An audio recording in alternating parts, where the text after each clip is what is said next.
Okay, let me ask you something. Have you ever worked like crazy for a huge goal? A promotion, a new car, maybe running a marathon, and you finally get it. And for a moment, it feels absolutely incredible. But then, pretty quickly, that amazing feeling just kind of fades away, doesn't it? Before you know it, you feel pretty much the same as you did before. Well, let's dive into why that happens, because it's a super common human experience. So, we're going to start with this idea that I think we can all relate to: the mirage of happiness. It's that feeling that real, lasting joy is always just over the horizon, waiting for you with that next big accomplishment. But as we're about to see, when we actually get there, that feeling can often just vanish. And that brings us to the big question, right? Why does this happen? Why doesn't that amazing feeling of joy from a major success actually stick around for the long haul? It feels like a puzzle, but there's a really fascinating psychological concept that explains it all. And that concept has a name: the hedonic treadmill. I know it sounds a bit technical, but it's actually a perfect metaphor for what's going on inside our brains when we're constantly chasing that next happy moment. To put it simply, the theory of the hedonic treadmill says that all of us have a sort of happiness set point, like a baseline. Sure, we get these awesome spikes of joy when something great happens or big dips when things go wrong, but our brains are basically wired to eventually, always, return to that baseline level of happiness. And this visual just nails it, doesn't it? It perfectly shows the whole cycle. You see the person running, chasing that trophy, they finally grab it, and then, suddenly, they're right back at the start of the treadmill, still running.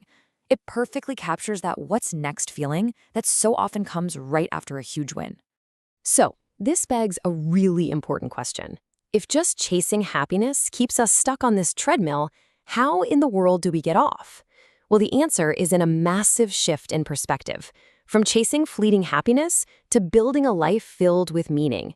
This slide breaks it down perfectly. See, on the left, when you're directly seeking happiness, it's usually tied to external things: a promotion, buying stuff, getting approval. It never lasts.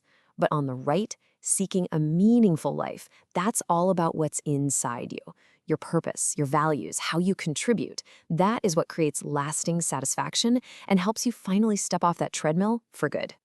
Okay, so let's get practical. How does this idea actually turn into a path we can follow?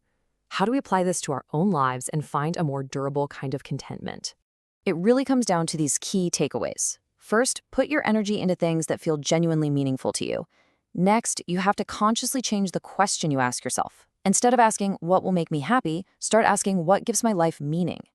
And finally, and this is a big one, you gotta realize that true, deep satisfaction isn't something you can chase directly. It's a byproduct. It's what shows up naturally when you're living a life of purpose. And really, it all comes back to this one central idea. The pursuit of meaning, not happiness, is the key to lasting mental satisfaction. This is the fundamental shift in thinking that can change absolutely everything. So, as we wrap this up, I want to leave you with a question to really think about.